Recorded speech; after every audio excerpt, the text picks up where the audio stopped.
So today we are going to go ahead with some numericals of what we have learned so far. So far we have covered Kepler's law of planetary motion, तीन law थे. उसके बाद Newton law of gravitation और Newton law of gravitation का हमने proof भी cover किया था. So first example 5.1. What will be the average duration of year if the distance between the sun and earth becomes twice the present distance, twice the present distance. तो हमको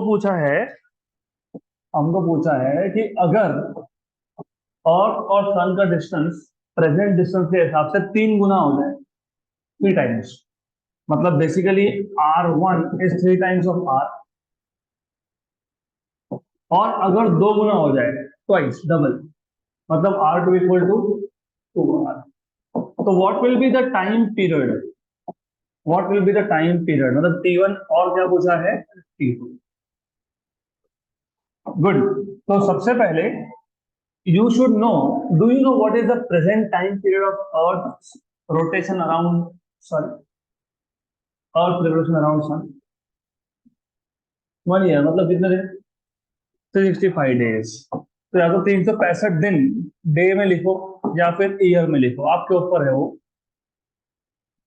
good. तो formula कौन सा apply करोगे? Which formula will you be using?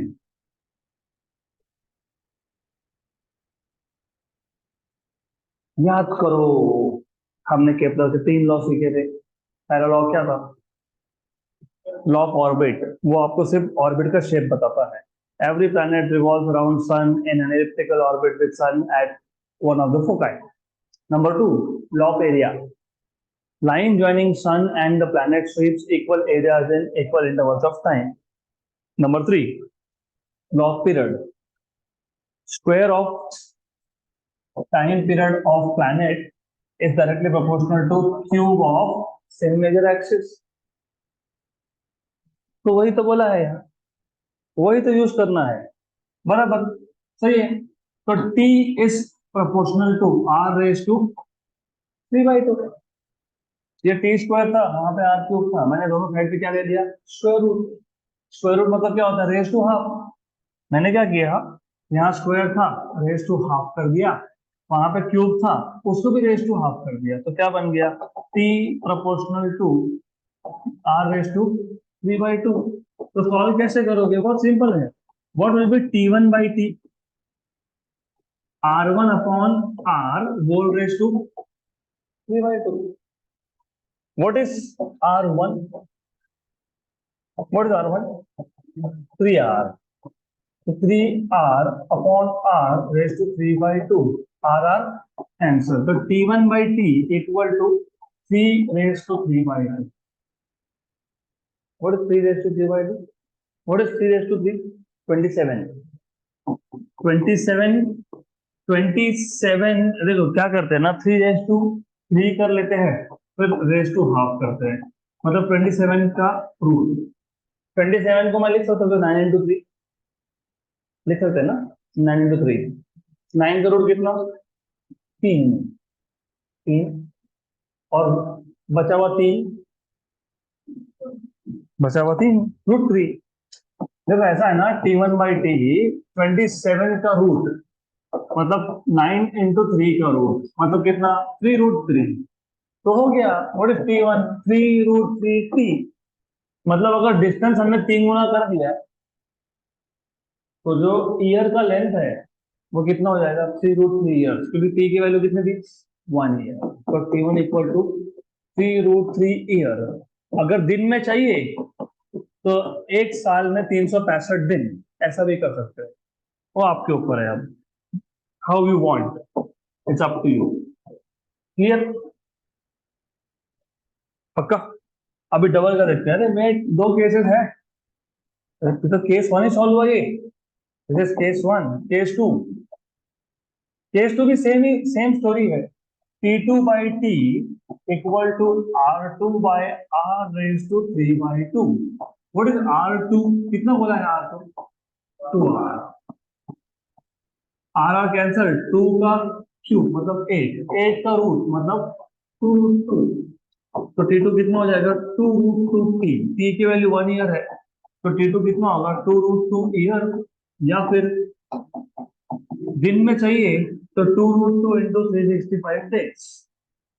हो गया, done, खत्म।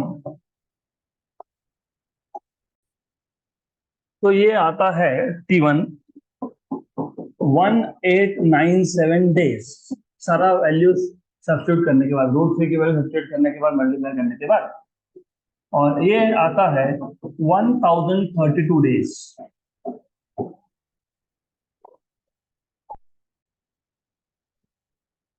Next question, example 5.2।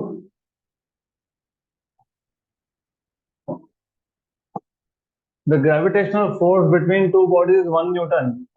If the distance between them is doubled, what will be the gravitational force between them? Simple question है, बहुत ही सिंपल क्वेश्चन है, to simple.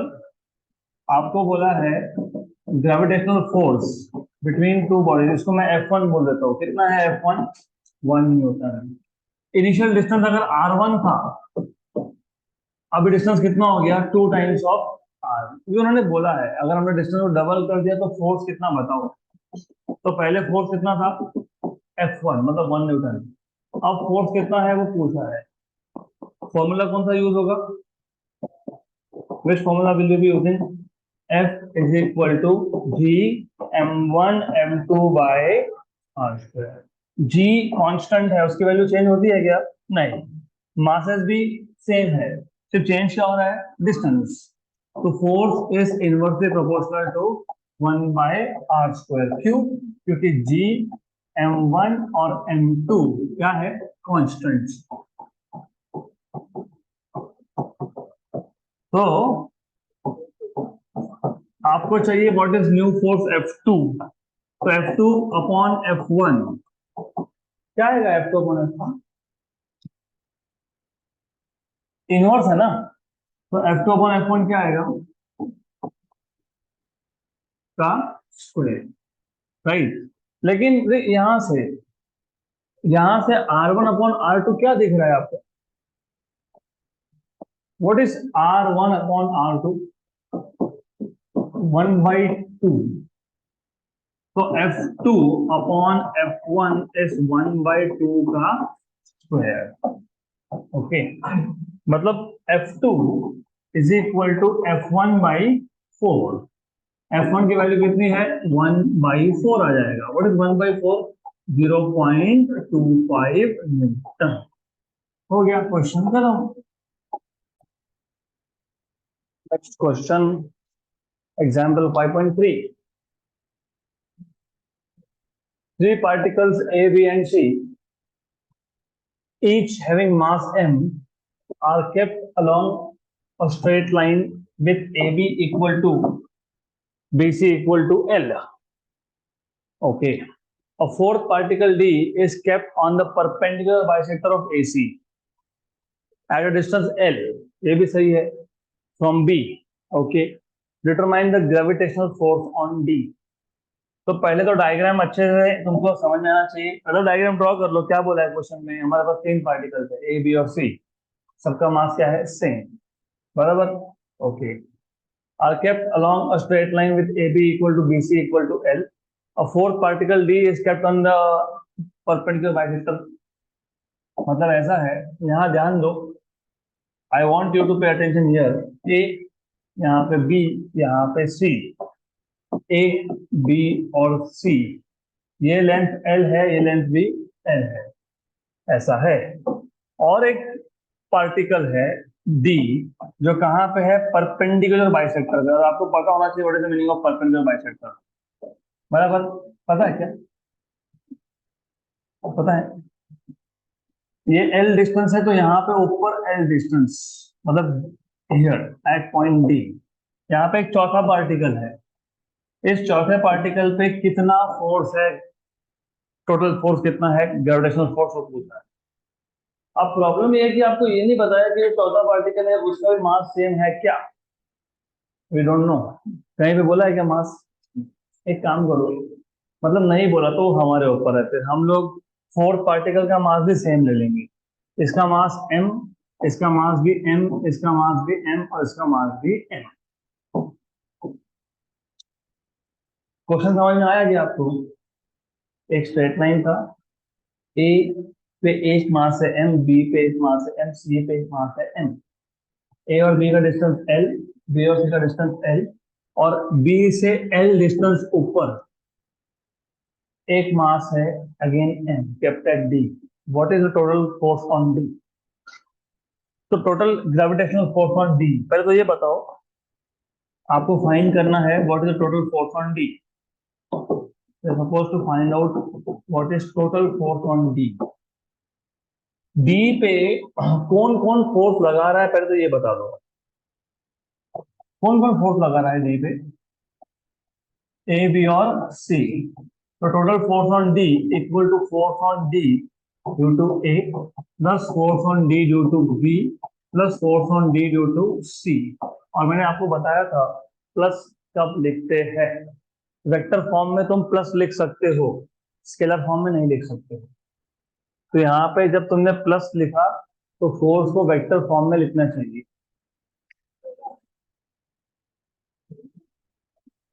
अगर directly plus लिखता हूँ तो उसका मतलब होता है तीनों फोर्सेस सेम डायरेक्शन में है क्या? सेम डायरेक्शन में फोर्सेस नहीं। अभी क्यों नहीं होगी समझ लो। पहले तो ये बता दो, ग्रेविटेशनल फोर्स अट्रैक्टिव होता है कि रिपल्सिव होता है? अट्रैक्टिव। तो ये जो मास एट डी है ना, उसको मास एट ए क्या करेगा? अट्रैक्ट करेगा। तो ये हो गया force on D due to A, from D to A. ये जो ये जो मास है डी पे, इसको सी वाला मास भी अट्रैक्ट करेगा। तो ये हो गया force on D due to C. और इसको बी का मास भी अट्रैक्ट करेगा। तो ये हो गया force on D due to B.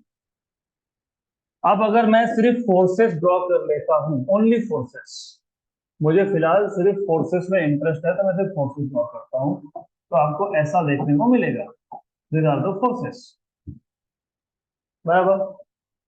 सही है? Sure sure.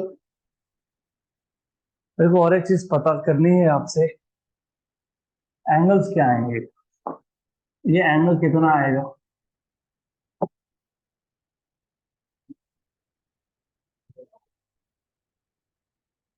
60 क्यों 60? किसने बोला ये इक्विलेटरल ट्रायंगल है? ये इक्विलेटरल ट्रायंगल नहीं है। ये एल है, ये एल है, तो ये √2L है। ये √2L है, ये भी √2L है। तो एक साइड 2L है और बाकी के दो साइड √2L है। तो ये इक्विलेटरल तो नहीं बना ना ये, इक्विलेटरल ट्रायंगल है कि नहीं? तो फिर कैसे 60-60 बोल दिया तुमने? तो क्या एंगल आएगा?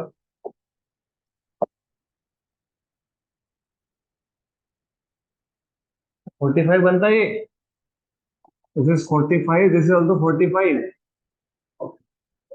45 होता है 45। और अगर मैं यहाँ पे एक डमी लाइन मतलब जस्ट ऐसे एक लाइन ड्रॉ कर दिया मैंने, अगर मैं यहाँ पे डमी लाइन ड्रॉ कर दूं तो फिर ये एंगल भी कितना बनेगा? 45। क्यों? Alternate angle. तो ये आपको पता होना चाहिए। ये 45 हो गया। तो वही डमी लाइन मैं यहाँ पे भी ड्रॉ कर रहा हूँ, उसका रीजन है मुझे फोर्स के कंपोनेंट करना है। ऐसे टाइप के क्वेश्चन डायरेक्टली सॉल्व नहीं होते, क्योंकि सारे फोर्सेस ना सेम डायरेक्शन में है ना अपोजिट डायरेक्शन में है, तो डायरेक्ट एडिशन या डायरेक्ट कैंसलेशन नहीं कर सकते हो। You cannot directly add or cancel, you cannot directly add or cancel, remember. Okay. अब अब ये जो फोर्स था, force on D due to C, इसके दो कंपोनेंट बनने वाले हैं। दो कंपोनेंट होंगे, एक जाएगा यहाँ पे और एक आएगा नीचे। तो दो कंपोनेंट होंगे उसके। ये कंपोनेंट क्या होगा बताओ? Cos, cos 45, very good. Force on D due to C cos 45, सही है, क्योंकि ये एंगल कितना था? 45। और ये कौन सा होगा component? Sine. Sine 45, very good, very good. वैसे तो फर्क नहीं पड़ेगा इस केस में, क्योंकि साइन 45 और कॉस 45 की वैल्यू सेम होती है। इस केस में नहीं पड़ेगा, बाकी जगह पे डिफरेंस तो आएगा। सिमिलरली ये जो force on D due to A है, इसके भी दो कंपोनेंट होने वाले हैं, एक आएगा यहाँ पे, एक जाएगा नीचे। ये कंपोनेंट क्या आएगा, force on D due to A cos 45, और ये क्या आएगा, force on D due to A sine 45। लेकिन आपको पता है ग्रेविटेशनल फोर्स दो ही चीजों पर डिपेंड करता है, प्रोडक्ट ऑफ मास और square of inversely proportional to square of distance between them. अगर आप नोटिस कर रहे हो सारे मासेस सेम है, डी का ए से और डी का सी से डिस्टेंस भी सेम है, मतलब magnitude wise force on D due to A और force on D due to C ये दोनों सेम है। और ये क्या है, G M square upon distance square. Distance कितना है, √2l का स्क्वायर, क्योंकि मैंने अभी बताया था ये डिस्टेंस क्या आएगा, √2l। ये डिस्टेंस क्या आएगा, √2l। तो दोनों सेम है, मतलब बेसिकली ये जो फोर्थ है ना, ये बन गया G M square upon 2l square. सही है। तो कौन से कंपोनेंट कैंसिल होंगे, कौन से कंपोनेंट्स कैंसिल होंगे, हॉरिजॉन्टल कॉस्ट कंपोनेंट्स, क्योंकि they are equal in magnitude but opposite in direction. So therefore horizontal components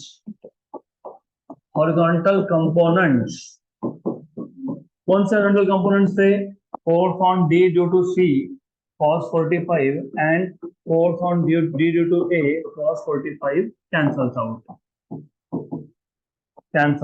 तो ये कैंसल हो गए, बराबर। और कौन से ऐड होंगे, साइन, सिर्फ साइन क्या, ये और ए एफ डी भी भूल गए। नीचे कौन से कंपोनेंट्स है, एक है force on D due to B, ये था कि नहीं वहां पे, हाँ, तो उसको कैसे छोड़ दिया। और उसके अलावा दो और है, एक यहाँ पे जाएगा force on D due to C का साइन कंपोनेंट, ये force on D due to C का साइन कंपोनेंट है, साइन 45। और एक है, और कौन है बताओ, force on D due to A, कौन सा कंपोनेंट, साइन कंपोनेंट। तो force on D due to A का भी साइन कंपोनेंट, साइन 45। और अगर आपको देखो, ये जब बोलते हैं ना what is the gravitational force on D, तो आप फोर्स या तो स्केलर फॉर्म में लिखो या वेक्टर फॉर्म में लिखो, आपके ऊपर होता है। आप डायरेक्शन के साथ भी लिख सकते हो, आप चाहिए सिर्फ मैग्नीट्यूड लिख सकते हो। अगर सपोज मुझे वेक्टर फॉर्म में लिखना होगा, डायरेक्शन क्या है, एक्स एक्सिस मतलब कौन होता है डायरेक्शन, आई कैप। वाई एक्सिस क्या होता है, जे कैप। एक्स को अपोजिट माइनस आई कैप, वाई को अपोजिट, तो ये क्या आएगा फिर, माइनस जे कैप, क्योंकि तीनों क्या है, नीचे की तरफ है ना, है कि नहीं। तो मैं क्या करूंगा, मैं force on, total force on D लिख दूंगा, force on D due to A का कौन सा कंपोनेंट, साइन 45 कंपोनेंट। और इसका डायरेक्शन क्या आ रहा है, क्या आ रहा है, माइनस। ठीक है, तो मैं पूरा का पूरा पहले सॉल्व कर लेता हूँ। प्लस, प्लस कौन है, force on D due to B, plus कौन है, force on D due to C sine 45। लेकिन हमने अभी तो बोला force on D due to A and force on D due to C क्या है, सेम है ना। तो आपको मिल जाएगा force on D equal to F, ये एफ बोला है हमने, एफ। और साइन 45 क्या होता है, 1/√2। What is force on D due to B, what is force on, what is gravitational force, G m1 m2 mass into mass upon distance का square. D और बी में डिस्टेंस कितना है, कितना डिस्टेंस है, एल। तो क्या लिखेंगे यहाँ पे, L square plus force on D to C F by √2 हो गया। तो force on D F by √2 plus F by √2, 2f by √2। सही है। बराबर, यस, 2/√2 इज √2 और f की वैल्यू कितनी थी, gm² अपॉन 2l²। तो एक काम करेंगे ना, एक काम करते हैं, ये जो 2/√2 है ना उसको कैंसिल नहीं करते, नहीं करते, तो ये हो गया कैंसिल, प्लस gm²/l²। तो कॉमन क्या निकलेगा, हाँ, gm²/l²। अंदर क्या आएगा, इधर क्या आएगा, 1/√2 और सेकेंड टर्म में क्या आएगा, 1 + 1। ये हो गया आपका फाइनल आंसर, लेकिन ये स्केलर फॉर्म में है। अगर आपको वेक्टर फॉर्म में लिखना है तो माइनस साइन दे देना साथ में और जे कैप लिख देना। क्यों, क्योंकि what is the resultant direction, okay, बराबर। लेकिन एक मिनट ध्यान दो, रिजल्टेंट डायरेक्शन डिपेंड करता है, ये मास तुमने ऊपर लिया, हमको बोला था कि ऊपर लेना है, नहीं, हम नीचे भी ले सकते थे, तो डायरेक्शन क्या आएगा, ऊपर। इसके लिए नॉर्मली स्केलर फॉर्म में लिखा जाता है उसको, नॉर्मली, क्लियर। तो वेक्टर फॉर्म में मैं आंसर नहीं लिखने वाला हूं, डन। तो अभी जितना हमारा थ्योरी हुआ था, सॉल्व एग्जाम्पल उसके 3 ही थे, 5.1, 5.2 and 5.3। There is one question, practice problem number 5। तो प्रैक्टिस प्रॉब्लम नंबर 5, ये भी एक क्वेश्चन है which is based on gravitational force. Find the gravitational force between sun and earth. Earth और सन में कितना ग्रेविटेशनल फोर्स है पूछा है। आपको मास ऑफ सन बताया है 1.99 × 10⁻30 किलोग्राम। नॉर्मली हम लोग 2 × 10⁻30 लेते हैं उसको किलोग्राम, ओके। मास ऑफ अर्थ भी दिया है 5.98 × 10⁻24। नॉर्मली हम उसको 6 × 10⁻24 लेते हैं normally. The average distance between earth and sun is 1.5 × 10⁻11। अब ये एवरेज डिस्टेंस क्यों बोला, उसका भी रीजन है। आपको याद है what is the shape of orbit, elliptical. इसका मतलब ये होता है कि ऐसे पॉइंट्स हैं जहां पे अर्थ का और सन का डिस्टेंस बहुत कम है, इसको क्या बोलते हो, पेरीहेलियन। और ऐसे भी पॉइंट्स हैं जहां पे अर्थ और सन का डिस्टेंस मैक्सिमम है, इसको क्या बोलते हो, एप्हेलियन। तो एक्चुअली अर्थ और सन का डिस्टेंस कांस्टेंट होता ही नहीं है, कभी कम होता है, कभी चेंज होता है, मतलब बढ़ता है बेसिकली। तो अगर मैं एवरेज ले लूं, एवरेज, तो एक एवरेज डिस्टेंस मिलेगा, उसके वैल्यू दी है आपको। तो आपको गिवन क्वांटिटी में मास ऑफ सन दिया हुआ है, कितना है, 1.99 × 10⁻30 किलोग्राम। मैं इसको टेम्पररी कैलकुलेशंस के लिए 2 × 10⁻30 करने वाला हूं, टेम्पररी कैलकुलेशंस करने के लिए। What is mass of earth given to you, कितना दिया हुआ है mass of earth, 5.98 × 10⁻24 kilogram. Again temporary calculations के लिए मैं इसको लेने वाला हूँ 6 × 10⁻24 किलोग्राम। एवरेज डिस्टेंस कितना दिया हुआ है, 1.5 × 10⁻11 मीटर। और कुछ नहीं, ग्रेविटेशनल फोर्स फाइंड करना है, सिंपल क्वेश्चन है बहुत। You are supposed to find out what is gravitational force. What is the formula for gravitational force between two masses? m1 m2 मतलब mass of sun, mass of earth upon distance का square. अभी उसमें आपको g की value पता होगी, ऐसा मेरा एक्सपेक्टेशन है। पता है g का वैल्यू याद है क्या, कितना है, याद है, भूल गए, 6.67 × 10⁻−11, यही होता है ना, यस, न्यूटन मीटर स्क्वायर पर kilogram square. M S mass of sun कितना लिया, 2 × 10⁻30। Mass of earth 6 × 10⁻24 upon distance का स्क्वायर 1.5 × 10⁻11 का स्क्वायर। 1.5 का स्क्वायर पता है 2.25 कितना होता है, 2.25। तो 1.5 का स्क्वायर होता है 2.25, ऐसे होता है ना। हाँ राइट, 10⁻11 का square 10⁻22, 10⁻22, this is equal to, अब देखो 30, एक काम करो 24 और नीचे 22, तो 2 बचा, 2 और 30, 32, 32 में से 11 गए 21, तो 10⁻21, ओके।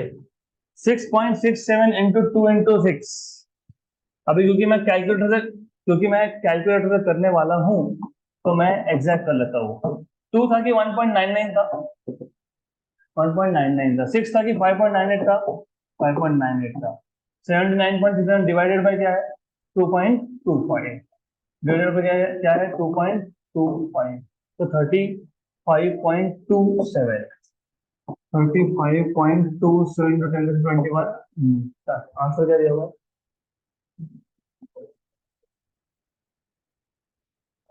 कितना आंसर? हाँ तो वही है ना, 3.527 into 10⁻22, वही है। डन, बताओ। ओके, तो let us move ahead to next topic. तो अगला टॉपिक है एक्सेलरेशन ड्यू टू ग्रेविटी। तो as you know, what is the value of acceleration due to gravity? Small G लिखते हो ना, what is the value of small G? Acceleration due to gravity की value क्या होती है? 9.8 metre पर second square. तो सबसे पहले हमको ये देखना है कि ये 9.8 मीटर पर सेकेंड स्क्वायर वैल्यू आई कहाँ से। नंबर 2 ये देखना है कि क्या ये वैल्यू कांस्टेंट है, तो जी की वैल्यू कांस्टेंट है क्या? स्मॉल जी की वैल्यू 9.8 मीटर पर सेकंड स्क्वायर एक कांस्टेंट है कि ये चेंज होता है? अब तक आपने सीखा होगा कि जी की वैल्यू कांस्टेंट है, लेकिन रियलिटी में जी की वैल्यू कांस्टेंट नहीं है, ये चेंज होता है। और ये जी की वैल्यू 9.8 कहाँ होता है? अर्थ के पोल पे होता है, नॉर्थ पोल या साउथ पोल पे। जैसे आप अर्थ से ऊपर जाओगे उसको बोलते हो हाइट, या फिर बोलते हैं अल्टीट्यूड। या फिर जैसे आप अर्थ के नीचे जाओगे डेप्थ में, या फिर जैसे ही आप अर्थ के पोल से अर्थ के इक्वेटर पे आओगे, तीनों ही केसेस में जी की वैल्यू कम होती है। तो जी की वैल्यू 9.8 मीटर पर सेकेंड स्क्वायर होता है अर्थ के पोल्स पे, अर्थ के सरफेस पे, पोल पे। तुम जैसे ही अर्थ के सरफेस से ऊपर जाओगे, अर्थ के सरफेस से नीचे जाओगे, पोल से इक्वेटर पे आओगे, तो जी की वैल्यू चेंज होगी। तो हमको सबसे पहले ये समझना है कि acceleration due to gravity small G, इसकी वैल्यू 9.8 आई कहां से। तो let us have a look at how to find out this value. तो ये वैल्यू फाइंड करने के लिए हमको पहले पता होना चाहिए, जो आपको पता है, we know that the gravitational force between two masses, the gravitational force between two masses m1 and m2, m1 and m2 is given by, what is the gravitational force between two masses? F equal to g m1 m2 by r square। r क्या होता है? Distance, where r is distance नहीं, where r is centre to centre distance, मतलब एक body के centre से दूसरे body के सेंटर तक का डिस्टेंस। अभी सिर्फ नोट में ना मैंने m1 m2 की जगह पे कैपिटल M स्मॉल m लिखा है, मुझे कंफ्यूजन क्रिएट नहीं करना है, इसके लिए मैंने m1 m2 ले लिया है यहाँ पे। तो किसी भी दो ऑब्जेक्ट के बीच में ग्रेविटेशनल फोर्स होता है g m1 m2 by r square, where r is centre to centre distance. अगर मेरे पास सपोज फॉर एग्जांपल हमारे पास अर्थ है और एक ऑब्जेक्ट है, सो लेट अस से दिस इज अर्थ, जिसका मास कैपिटल M ले लेंगे। लेट अस से हमारे पास एक ऑब्जेक्ट है जिसका मास हम लोग स्मॉल m ले लेंगे, और अर्थ के सेंटर से उस ऑब्जेक्ट के सेंटर तक का डिस्टेंस स्मॉल r है। तो what is the gravitational force? तो similarly gravitational force,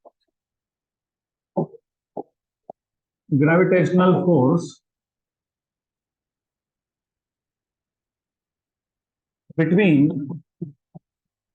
between earth of mass m, capital M, and object of mass small m, of mass small m is, क्या होगा force, जल्दी बोलो, G capital M small m by are square, where r is centre to centre distance, मैं लिख नहीं रहा हूं, बराबर। Equation number 1। लेकिन आपको पता है what is force, m into a, very good, but force is m into a, कौन सा m, और का मास कि ऑब्जेक्ट का मास, फोर्स किस पे लग रहा है, ऑब्जेक्ट पे, कौन लगा रहा है, और तो जिस पे फोर्स लगता है वो m होता है। जैसे तुम अर्थ के सरफेस पे बैठे हो तो अर्थ तुम पे फोर्स लगा रहा है, तुम भी लगाते हो, लेकिन अर्थ का फोर्स ज्यादा स्ट्रांग होता है, बेसिकली बहुत ज्यादा स्ट्रांग होता है, बहुत बहुत ज्यादा स्ट्रांग होता है, राइट। तो ज्यादा स्ट्रांग फोर्स किसका होता है, अर्थ का। तो फोर्स एक्सपीरियंस कौन कर रहा है, ऑब्जेक्ट, तो मास किसका, ऑब्जेक्ट का।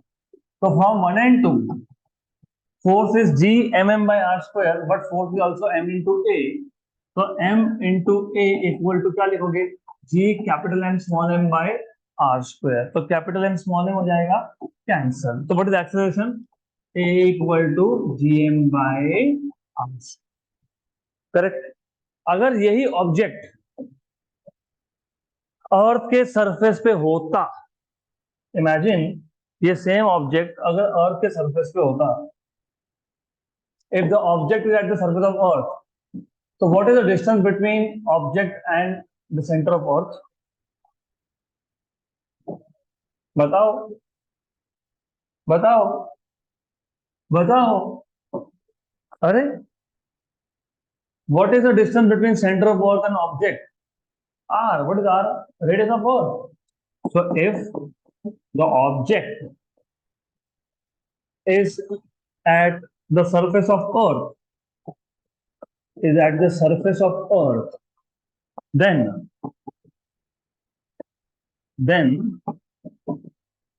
then small r equal to capital R, where capital R is, what is capital R, क्या है, क्या है, radius of earth, therefore a की value, acceleration due to gravity की वैल्यू क्या आती है, G M by are square, और ये तुमने कहाँ फाइंड किया, अर्थ के सरफेस पे, और ये एक्सेलरेशन क्यों है, ड्यू टू ग्रेविटी, तो जब भी एक्सेलरेशन ड्यू टू ग्रेविटी हो तो किससे डिनोट करते हो, जी से, और ये कहाँ पे है, कहाँ पे है ये, अर्थ के सरफेस पे, अर्थ के सरफेस पे। अब अगर आप जी की वैल्यू सब्स्टिट्यूट करते हो 6.67 × 10⁻11, और अगर आप मास ऑफ अर्थ सब्स्टिट्यूट करते हो, अभी देखो ना 6 × 10⁻24, और अगर आप रेडियस ऑफ अर्थ सब्स्टिट्यूट करते हो 6400 किलोमीटर, 6400 × 10⁻3 मीटर, तो हमको जी की वैल्यू मिल जाती है अर्थ के सरफेस पे कितनी, 9.8, कितनी मिलेगी, 9.8 मीटर पर सेकेंड स्क्वायर, राइट। तो हमने क्या किया, हमने कुछ नहीं किया, हमने बोला कि हमारे पास दो मासेस है m1 m2, उसमें फोर्स कितना है, जी m1 m2 bye are square. अगर मेरे पास दो मासेस के यहाँ पे एक अर्थ और दूसरा ऑब्जेक्ट है, तो फोर्स कितना होगा, जी मास ऑफ अर्थ मतलब capital M, mass of object मतलब स्मॉल एम अपॉन डिस्टेंस का स्क्वायर। अभी इसी मास को अर्थ के सरफेस पर रख दिया तो क्या होगा, G capital M small m by capital R square, what is capital R, radius of earth. अगर मैंने जी की वैल्यू 6.67 × 10⁻11, मास ऑफ अर्थ की वैल्यू कितनी, 600 × 10⁻24, और रेडियस ऑफ अर्थ की वैल्यू 6400 × 10⁻3 मीटर सब्स्टिट्यूट किया तो मुझे क्या मिलता है, 9.8 मीटर पर सेकेंड स्क्वायर। और अगर आप नोटिस कर रहे हो तो जिस ऑब्जेक्ट पे एक्सेलरेशन हो रहा है, किसका किसका एक्सेलरेशन हो रहा था, छोटे ऑब्जेक्ट का, एम, उसका मास तो आया ही नहीं इक्वेशन में, है क्या, नहीं, मतलब एक्सेलरेशन ड्यू टू ग्रेविटी ये ऑब्जेक्ट के मास पे डिपेंड ही नहीं करता, ये किस पे डिपेंड करता है, अर्थ के मास पे। मतलब एक बहुत हैवी ऑब्जेक्ट और एक बहुत लाइट ऑब्जेक्ट को तुम छोड़ दोगे तो दोनों का एक्सेलरेशन क्या होगा, सेम होगा, मतलब दोनों एक साथ ही ग्राउंड पे आके टच करेंगे, ऐसा होता है कंडीशन, एयर रेजिस्टेंस नहीं होना चाहिए। तुमने अगर एक एक्सपेरिमेंट देखा होगा, एक बहुत बड़े हेवी बॉल को और एक पत्ते को, लीफ को रिलीज करते हैं और वो सेम टाइम पे ही ग्राउंड पे पहुंचता है, लेकिन वो कब होता है, जब एयर रेजिस्टेंस नहीं हो, तब वैक्यूम हो राइट। अब ये जो जी की वैल्यू है ना, ये चेंज भी होती है। अर्थ की सरफेस से ऊपर जाओगे तो चेंज होगी, अर्थ की सरफेस से नीचे जाओगे तो चेंज होगी, अर्थ की सरफेस पे भी चेंज होगी। हम उसको बोलते हैं variation in the value of G with altitude, with depth and with latitude. वो हम देखेंगे अभी कल के सेशन में। That's it for